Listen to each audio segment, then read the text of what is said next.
End-tidal CO2 monitoring, or capnography, is another helpful tool in the LifePak 20E defibrillator monitor.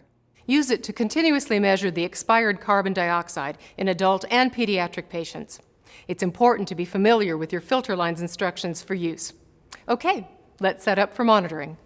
You'll be working with these MicroStream accessories, either the airway adapter and filter line for intubated patients or a nasal filter line for patients who are not intubated. Straighten the tubing before connecting to the patient or device. This decreases the chance of the filter line connection coming loose during use.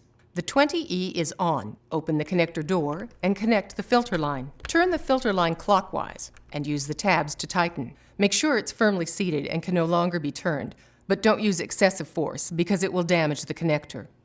Verify the CO2 display appears. If the CO2 waveform is not automatically displayed, you can select Waveform Channel 2 and select CO2 from the Waveform menu.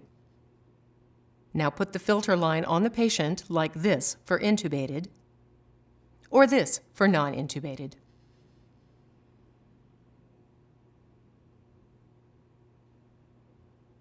And there is your CO2 value and waveform.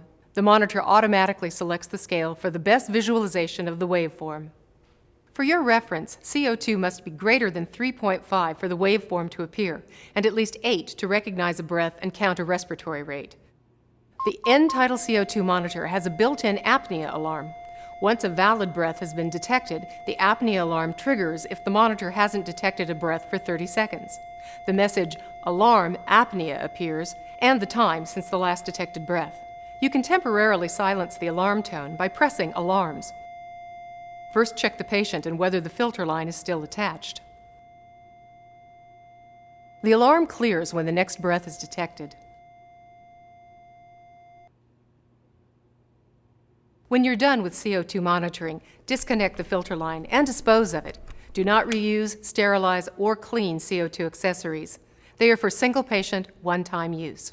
There are messages built into the CO2 monitor to help troubleshoot problems. Refer to the troubleshooting tips and the operating instructions for the messages and corrective actions. Remember, CO2 monitoring is a tool to be used in addition to patient assessment.